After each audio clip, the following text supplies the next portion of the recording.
Selamat datang Mbak Rahayu Saraswati Joyohadikusumo selaku Ketua Jaringan Nasional Anti Tindak Pidana Perdagangan Orang. Jadi Bapak Ibu, semua saudara-saudara, Mbak Rahayu memang anggota DPR periode ini, pimpinan juga di Komisi 7 kalau nggak salah ya Mbak ya, tapi kapasitas beliau sebagai Ketua Jaringan Nasional. Mungkin silakan Mbak Tali, Pak Kapolda 14 menit, Mbak Rahayu mungkin 14 menit juga. Silakan Mbak. Terima kasih pimpinan. Assalamualaikum warahmatullahi wabarakatuh. Shalom, Om Swastiastu, Sukihotu, salam sejahtera bagi kita semua, pimpinan, Bapak Ketua dan para Wakil Ketua, para anggota Komisi 3 yang saya hormati dan saya banggakan. Izin saya memperkenalkan diri terlebih dahulu bersama dengan rekan-rekan saya yang hadir pada siang hari ini. Saya Rahayu Saraswati Joyohadikusumo, anggota DPR RI fraksi Partai Gerindra dari Dapil Jakarta 3, saat ini juga menjabat sebagai Wakil Ketua Komisi 7 di DPR RI periode 2024-2029. Namun seperti tadi yang disampaikan oleh Bapak Ketua Komisi, saya hadir pada hari ini bukan hanya sebagai anggota DPR RI yang mewakili rakyat Indonesia, tapi juga saya hadir di sini sebagai Ketua Jaringan Nasional Anti Tindak Pidana Perdagangan Orang yang sudah diinisiatif didirikan pada saat saya masih menjabat sebagai anggota DPR RI periode 2014-2019 di tahun 2018. Sekarang kami sudah memiliki 30 anggota organisasi, NGOs, civil societies, dan juga individu-individu yang fokus untuk melawan perdagangan orang yang menjadi permasalahan besar di Indonesia. Saya tidak akan terlalu panjang lebar karena nanti saya akan serahkan kepada rekan saya yang merupakan Ketua Harian Jaringan Nasional Anti TPPO. Tapi saya mau memberikan sedikit konteks Bapak Ibu kenapa saya hadir di sini.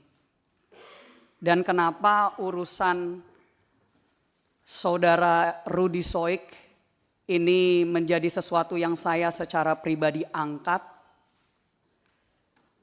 karena penting untuk konteks ini. Yang pertama, saya mohon izin juga kepada yang saya hormati tentunya jajaran dari Polda NTT. Izin Pak Kapolda dan Bapak-Bapak sekalian, mungkin Bapak tidak begitu mengenal, tadi saya mendengar di awal Bapak tidak begitu mengenal Saudara Ibda Rudy Soik. Saya sudah mengenal beliau bertahun-tahun. Awal mulanya saya ini sebenarnya sebagai aktivis anti perdagangan orang sebelum saya menjadi anggota DPR. Karena saya mendirikan Yayasan Parinama Asta dari tahun 2012. Saya menjadi anggota DPR RI pertama kali 2014. Saya memulai perjuangan melawan perdagangan orang dari tahun 2009. Di tahun 2018 waktu saya menginisiatif untuk mendirikan Jaringan Nasional Anti TPPO, saya bertemu dengan tokoh-tokoh luar biasa seperti Romo Pascal. Di samping saya ketua harian kami adalah Romo Krisantus Pascalis Saturnus.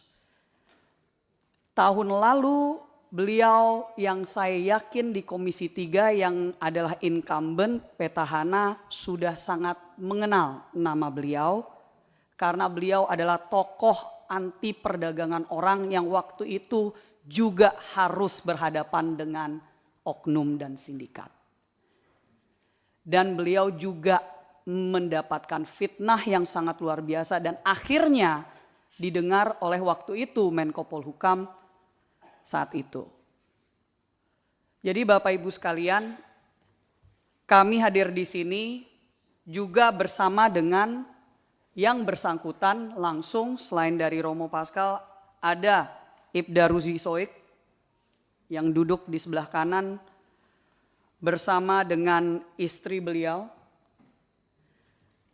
dan juga tim advokasi dan izin juga ada di balkon yang tidak bisa masuk ke dalam ruangan. Ada tokoh-tokoh juga yang sudah mengenal Saudara Rudy Soik sudah bertahun-tahun juga dan bersama-sama melawan sindikat-sindikat yang ada di NTT dan di dunia ini, tapi terutama saya mau meng-highlight ada Suster Lauren dan Pendeta Emi Sahertian. Mereka berdua yang dikenal Bapak Ibu sebagai suster dan pendeta kargo. Karena yang setiap hari, setiap tahun ratusan jenazah PMI mereka terima di NTT. Hampir setiap tahun ratusan jenazah warga negara Indonesia, warga NTT mereka terima. Dan mereka juga hadir di sini untuk memberikan kesaksian jika kapanpun Bapak Ibu memerlukan sebagai tokoh-tokoh yang memang dihormati dan sudah sangat mengenal dengan saudara Rudy Soik. Izin pimpinan sedikit background karena awalnya jujur saya tidak mau mengangkat ini ke publik waktu masih persoalan demosi, dimutasi ke Papua dan seterusnya. Tapi pada saat sudah ada penjatuhan hukuman pemberhentian secara tidak hormat dengan landasan-landasan yang kami siap untuk memberikan penjelasan, ini sebenarnya saya sangat menyayangkan bahwa hal seperti ini harus diangkat sampai ke level DPR RI di pusat Komisi 3 yang padahal ini sesuatu yang kalau misalkan sudah betul-betul diungkap dan diselesaikan, ini tidak harus sampai ke sini. Tapi saya akan persilahkan kepada Romo Pascal untuk membacakan sedikit kronologi. Ya, ini saya tidak menganggap ini sidang, tapi maksudnya sidang hukum ya. Tapi saya berharap di sini para anggota DPR RI yang terhormat, para wakil rakyat bisa mengetahui dari dua sisi. Silakan Romo Pascal. Mohon maaf, apakah materi sudah dikasih? Sudah ada di atas. Oke. Ke teman-teman di Japri ya, sekretariat, PDF-nya. Oke. Dan print out-nya juga diberikan. Silakan. Jadi maksud saya Romo Pascal highlight aja yang terpenting. Oke. Silakan Romo. Baik, terima kasih pimpinan, Bapak Ibu semua yang kami hormati, Dewan yang kami muliakan, Bapak Kapolda yang terkasih dan juga semua anggota Polri yang ada di sini, Ibu Saraswati yang juga kami hormati, ketua kami. Izin kami menyampaikan kronologi penanganan penyidikan kelangkaan dan niaga BBM subsidi yang berakhir dengan pemecatan Ibda Rudy Soik dari Dinas Polisi Republik Indonesia. Ya, kami izin menyampaikan kronologi yang kami dengar dari saudara Rudy Soik sendiri terkait dengan kasus ini, dan mungkin ini bisa sedikit bercerita dari versinya Bang Rudy dan mungkin bisa juga menjawab beberapa hal yang mungkin tadi disampaikan oleh Bapak Kapolda. Nah, kronologi ini dimulai dari tanggal 15 Juni 2024 ketika pada saat itu saudara Ibda Rudy Soik bersama dengan AKP Yohanes Wardi, Kasat Serser Polresta Kupang Kota, menghadap ke Polresta Kota Kupang, Kombes Pol Adinan Manurung, dan menyampaikan informasi terkait kelangkaan minyak subsidi jenis solar untuk nelayan Nusa Tenggara Timur. Ya. Nah, waktu itu Kapolres Kota Kupang mengeluarkan sprint, nomor sprintnya tercatat di situ, dan kemudian memerintahkan untuk mencari tahu dan mengumpulkan bahan keterangan yang sesuai dengan tujuan penyelidikan dimaksud. Itu kita punya juga bukti sprint itu. Nah, kemudian dari tanggal 15 Juni, lalu berlanjut ke tanggal 22 Juni 2024. Waktu itu sekitar pukul 16, saudara Rudy Soik menurut pengakuan beliau didatangi di rumahnya oleh oknum aparat bernama Ida Ikram, anggota kriminal khusus Kepolisian Daerah Nusa Tenggara Timur, Krimsus Polda NTT, yang berdinas pada Subdit 4 yang menangani kejahatan BBM, dan beliau menyampaikan dalam percakapan kepada Bang Rudy, saudara Rudy waktu itu, jika abang mengungkap kelangkaan bahan bakar minyak BBM di Kota Kupang, maka akan berdampak kepada Krimsus Polda NTT. Lalu sekira pukul 18 Wita, saudara Rudy Soik bersama dengan AKP Yohanes Wardi menghadap Kapolresta Kombes Pol Adinan Manurung di Bandara Udara El Tari Kupang dan menyampaikan informasi terkait kedatangan anggota tadi, dan oleh Kapolresta menyampaikan kepada saudara Rudy bahwa saudara Rudy tindak lanjuti penyelidikan jika Direktur Krimsus menghubungi, itu urusan saya untuk menjelaskan, kamu tegak lurus. Nah, oleh karena itu kemudian pada kurang lebih 52 menit kemudian, Saudara Rudi Soik memberikan perintah kepada jajaran Jatantras Polres Kupang Kota dalam grup WA dengan kata Kapolresta perintahkan untuk ratakan BBM ilegal dalam kota Kupang. Nah, lanjut tanggal 24 Juni 2024, lalu ada sprint tugas diajukan karena ada beberapa personel yang mutasi, tadi Polda juga sempat menyinggung itu.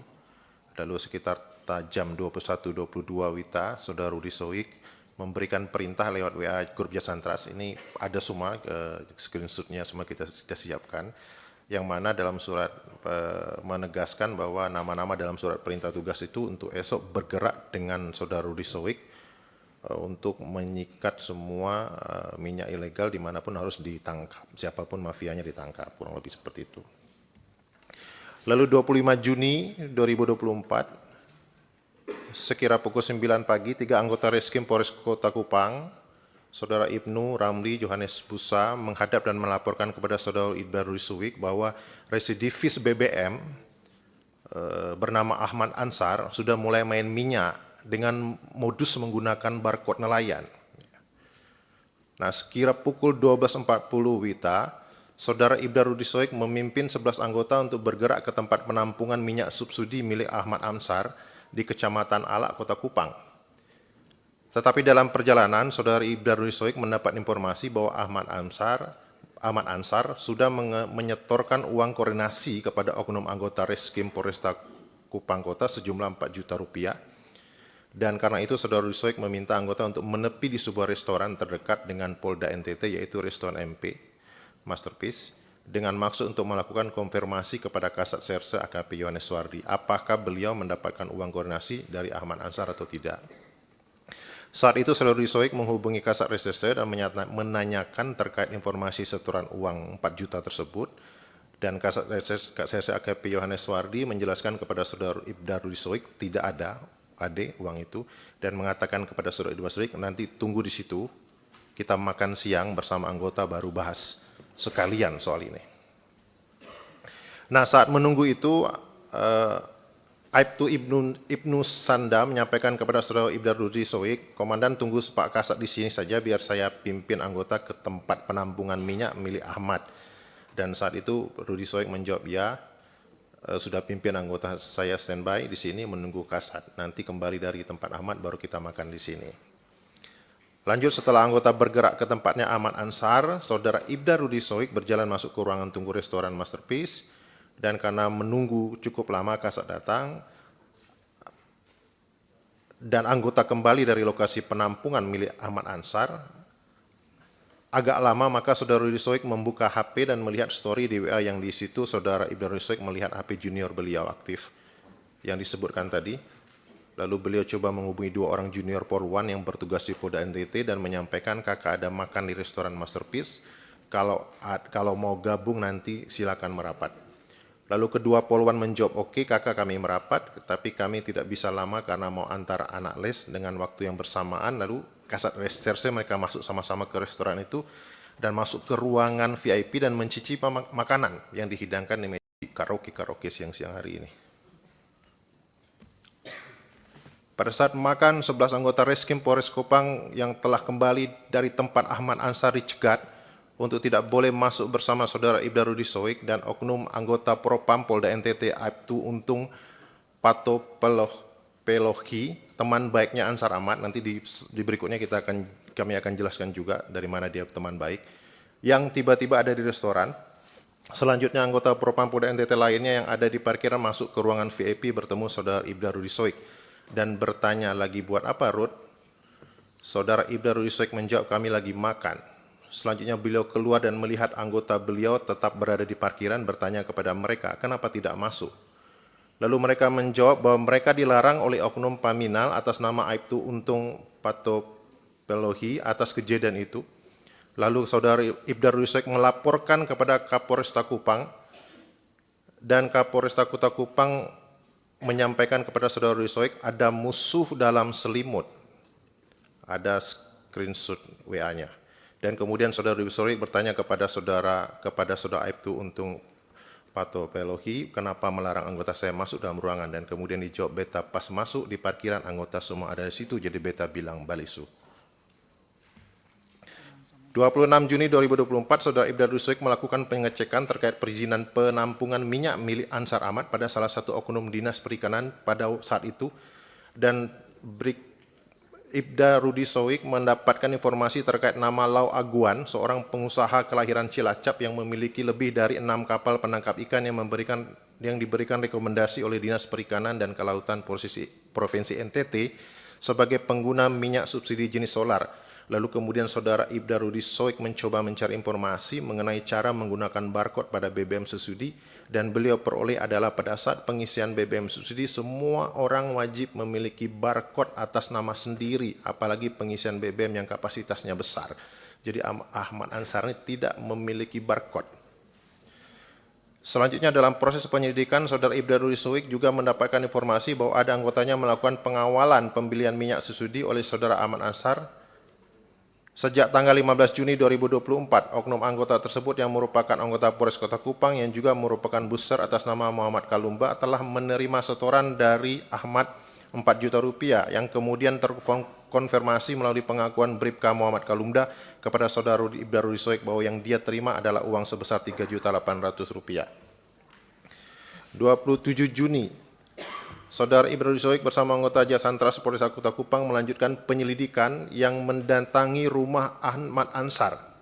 Sesampainya di tempat penampungan minyak saudara Ahmad Ansar, saudara Ibda Rudi Soik bertanya kepada saudara Ahmad Ansar, apakah pada tanggal 15 Juni 2024 pernah membeli minyak jenis solar dan benar pernah memberikan uang kepada anggota Bribka Muhammad Kalumda. Jadi ini kronologi 27 Juni ini adalah kronologi di mana saudara Rudi Soik memastikan bahwa Ahmad Ansar ini pertama tidak punya izin untuk menampung minyak, tidak punya juga barcode, dan dia juga punya track record sebagai pemain BBM mafia. Nanti mungkin bisa dibaca di slide biar saya mempercepat waktu.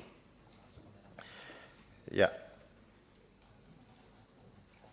kami mungkin karena waktu izin pimpinan kami langsung ke kesimpulan paparan.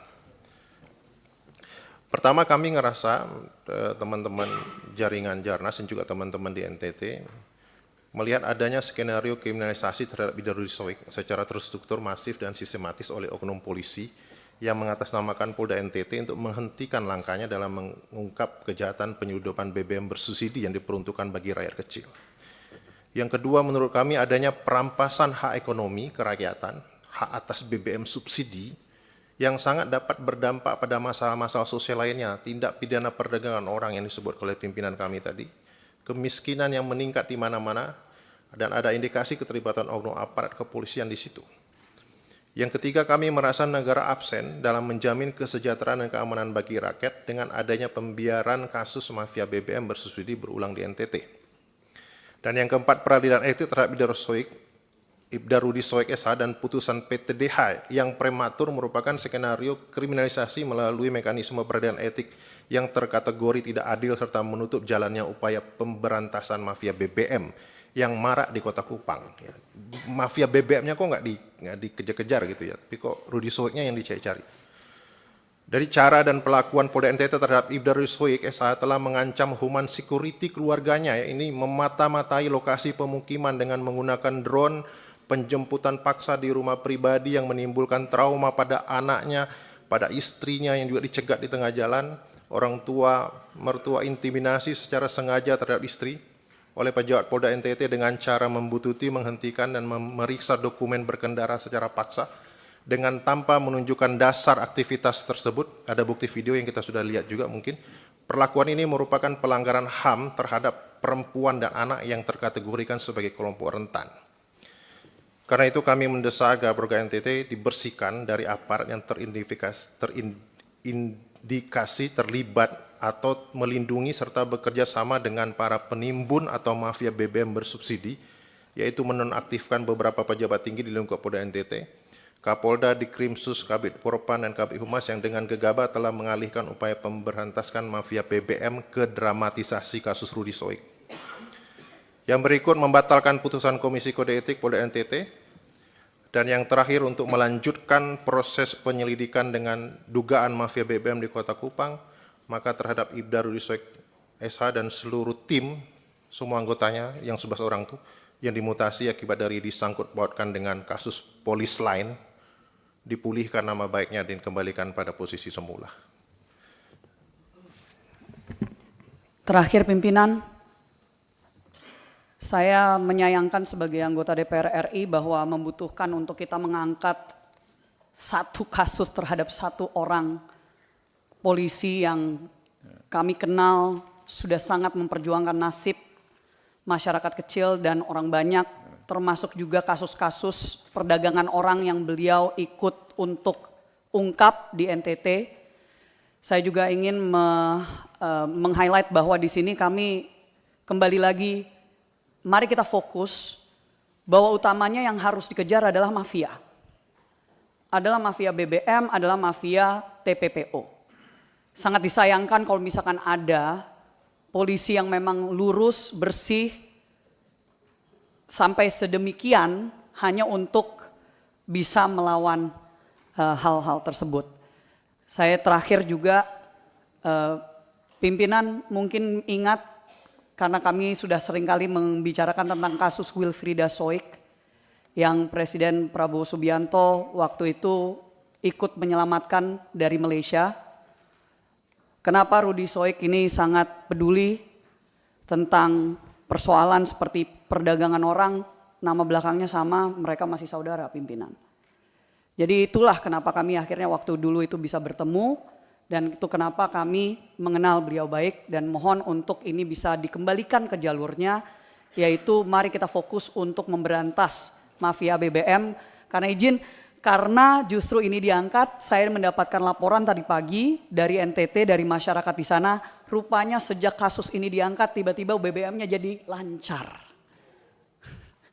Ya, jadi ini mohon izin laporan langsung dari masyarakat, dan sekali lagi terima kasih atas waktunya pimpinan dan anggota sekalian. Wassalamualaikum warahmatullahi wabarakatuh. Waalaikumsalam warahmatullahi wabarakatuh. Terima kasih Mbak Rahayu Saraswati dan Romo Pascal. Download Tribun X sekarang, menghadirkan lokal menjadi Indonesia.